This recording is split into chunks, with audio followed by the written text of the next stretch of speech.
Hi, this is Pastor Mike, and this is my view of the current state of Adventist theology.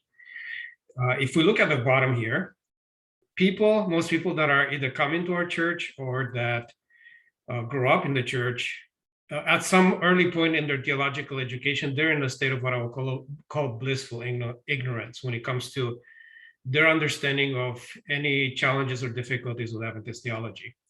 So if such people begin to start some type of theological education, this could be formal education, regardless of whether they go to any of our schools or to outside theology schools, regardless of whether they spend the time reading on their own or maybe listening to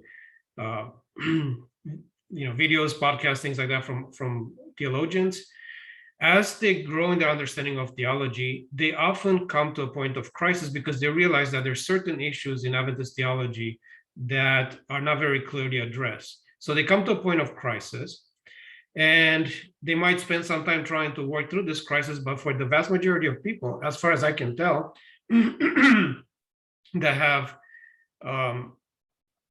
become active in the realm of theology, they tend to take one of two possible routes. And the simple route is to say, okay, there's all these problems in Adventist theology, but I believe Adventist theology to be correct for various reasons.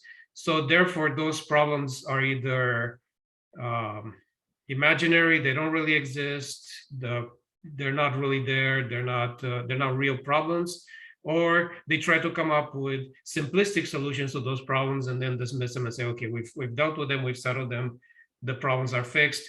And they enter a stage of dogmatism where they pretty much feel like, hey, Adventist theology is fine, we don't need to worry about it, and they go on with their lives. On the other extreme, we have a lot of people that come to that same point of crisis and they try to figure out a way to solve those problems. And after giving it a few months or years or whatever it is, they conclude that there is no logical solution to those problems, and then they abandon Adventist theology in some way. Or they try to solve the problems, but they do so in a way that by using theological tools that are not compatible with Adventist theology, and they end up working their way to a place that is in conflict with where Adventist theology is aiming. So they come to a place where they move away from Adventist theology and adopt some other perspective. What most of the times, unless they give up on religion altogether, it ends up being some kind of evangelical perspective or the perspective of some other group of Christians.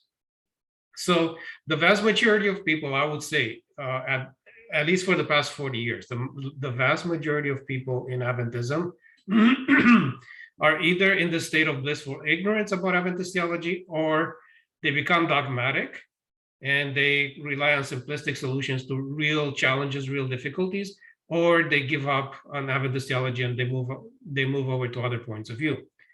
There is a small fraction of people, possibly just a minor percentage, who actually find a way to make progress. And they understand what the problems are. They have a big, complex picture of the nature of the problem. And yet, instead of giving up or picking up simplistic solutions, they actually start to work through those problems and they come up with a legitimate solution to those problems.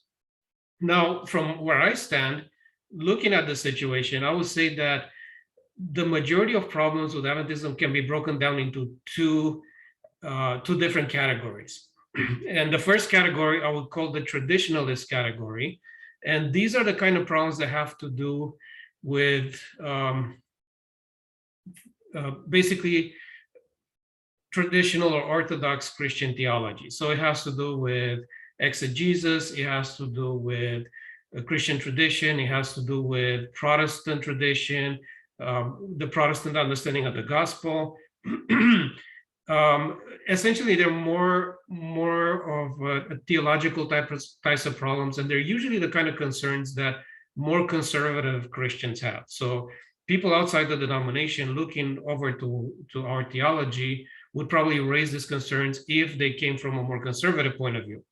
The other types of problems are modernist problems. And essentially, these can be boiled down to things having to do with science, with modern science. So it might revolve around the theory of evolution. It might revolve around critical scholarship.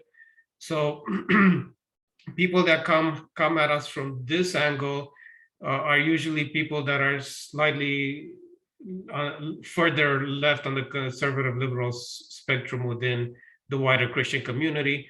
So they might come from not the extreme conservative Protestants, obviously, neo-Orthodox perspectives, Catholic perspectives sometimes, liberal perspectives, and so on. So if we broke this, like I said, into two different categories, from where I stand, I believe Adventism has essentially completely dealt with any issues coming from the traditionalist side of things. So any of the issues that people were raising back in the 80s, things about exegesis in support of certain Adventist doctrines, anything regarding issues with our understanding of the gospel, pretty much any kind of problem or argument that has been raised against Adventism that isn't directly tied to something like the theory of evolution or some sort of scientific, scientific argument against maybe even the Bible itself. All those things Adventists have come up with good answers for, but the problem is most people are just not aware of it. So we have a ton of people that are publishing articles, they're doing podcasts, they're constantly saying all kinds of stuff and doing all kinds of stuff, complaining about Adventist theology, raising arguments that have already been dealt with. And they're either not aware of it, or they realize that the majority of people are not aware that there are solutions, so they can keep raising those problems because most people are not going to know how to respond to them. But those problems have already been solved. The problems within Adventist theology that have not been solved, and in fact, we're nowhere near finding a solution, not that a solution cannot exist, but that we have a ton of work to do, are problems that come from the modernist side of things. And there's several reasons for this. So one main reason is that for a large section of Adventist history, Adventists have sort of tried to create relationships with the more conservative side of Christianity.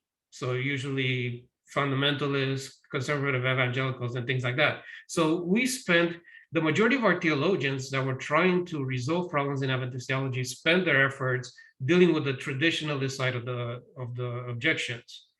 And there hasn't been a lot of time invested in the modernist side of the objections. Now, that's one reason. Another reason is that Adventists have made the mistake of trying to outsource those problems to conservative evangelicals who were also working on them, not realizing that those guys were going to do a really bad job. And essentially, after decades of them trying to resolve some of those problems, they haven't accomplished anything significant. And we're pretty much in the same place we were. In fact, we're in a much worse position today than we were decades ago when they started. So we've tried to outsource that problem to other people, and they failed us. And in fact, they actually found solutions to their problems that don't work for us. So that's a second reason. A third reason is because modernist objections to Adventist theology are very difficult to deal with because they require specialty in three very different fields: theology, philosophy, and science. Each one of these fields has a completely different structure of reasoning. The entire process, the entire way of thinking, the entire way of working with each one of these fields or disciplines is very different from one another.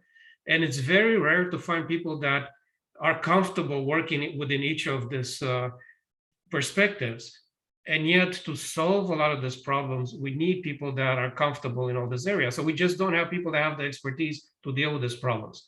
And as far as I know, now I'm not 100% plugged into everything that's happening in the Adventist church, but I'm fairly familiar with what's happening out there. And I don't know of any single person in all of Adventism that is really doing something significant, trying to address the modernist objections to Adventist theology. And I'm not sure if we're going to have anybody who's going to be able to do this stuff until we get people and train them in very different fields of study, and help them to find a way to reconcile very different ways of thinking about all these problems. and that's not going to be easy to do. So it's a completely sort of untouched area, and it's a pioneering field where we need people to get in and do significant work, but we don't really have anybody doing that, at least at this point. So that's where I would say we're at as a church. And yet, regardless of this, the bigger problem we have is not just that we don't have people that are necessarily equipped to do the kind of work that needs to be done, but the majority of people are not even in a position to be interested in doing it, because either they're in the ignorant camp, or they don't fully understand. They don't have a good grasp of all the challenges in Adventist theology. So because of that, they don't see the need for taking the steps. Or we have people that have come across those problems but became dogmatic about them, so they just dismiss them, ignore them, and kind of like the head in the sand approach.